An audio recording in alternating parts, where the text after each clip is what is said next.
Governor Hochul is expected to talk about monkeypox and the outbreak, but she'll also update the latest on COVID during a news conference at her Midtown office later this morning. These remarks just a day after New York State reported the first case of monkeypox in a person under the age of 18.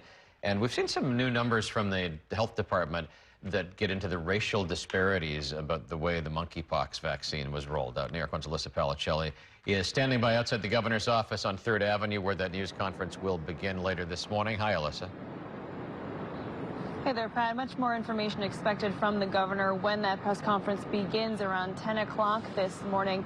But we don't know much more information about that first juvenile case of monkeypox here in the state. All that we do know is that someone under the age of 18, whether it was a child or a teen living outside of the 5 boroughs, the virus was detected in them. No exact age or exact county that they're from, or even any kind of information about how they may have contracted. That has not yet been released by the state health department. New York joining a list of several other states that have detected a case of monkeypox in a person in the ages 18 or younger, but the CDC still says that the risk to children and adolescents for catching monkeypox does remain low.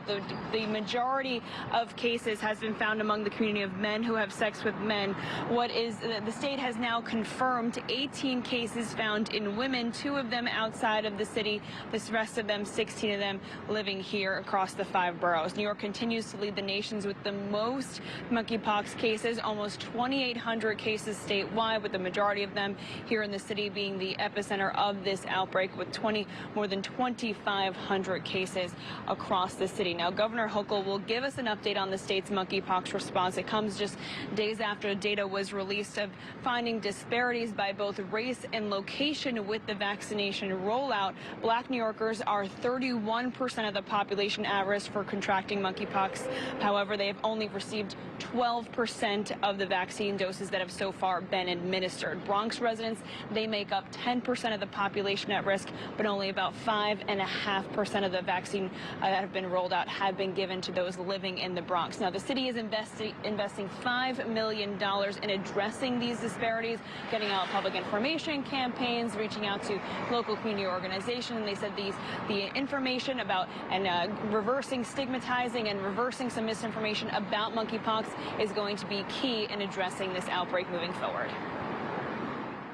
The number of cases that we are seeing in New York City is beginning to come down, new cases, and that's reassuring.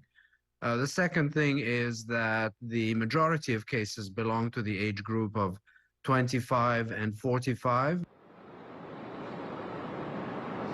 And as the city is dealing with the monkeypox outbreak, of course, we are also dealing with COVID. So the governor expected to give us an update on the state's COVID response as well. No exact information on what that will be specifically addressing, but the last update that we've received about COVID was actually on a city level. Last week, the city announced that they're going to be moving away from that random testing in the city's public school system and moving towards a more at-home testing system for students within the public school system. And we know that the state has been stockpiling a supply of those take-home tests as they gear up for the start of the school year, which now has to think about the COVID response, how they're going to address that, but also now think about how they might have to maneuver the monkeypox outbreak, given that we now have a juvenile case confirmed here in the state, Pat. Okay, we'll see what's on the governor's mind when she gets to it with that press conference this morning. Alyssa, thank you. It is 7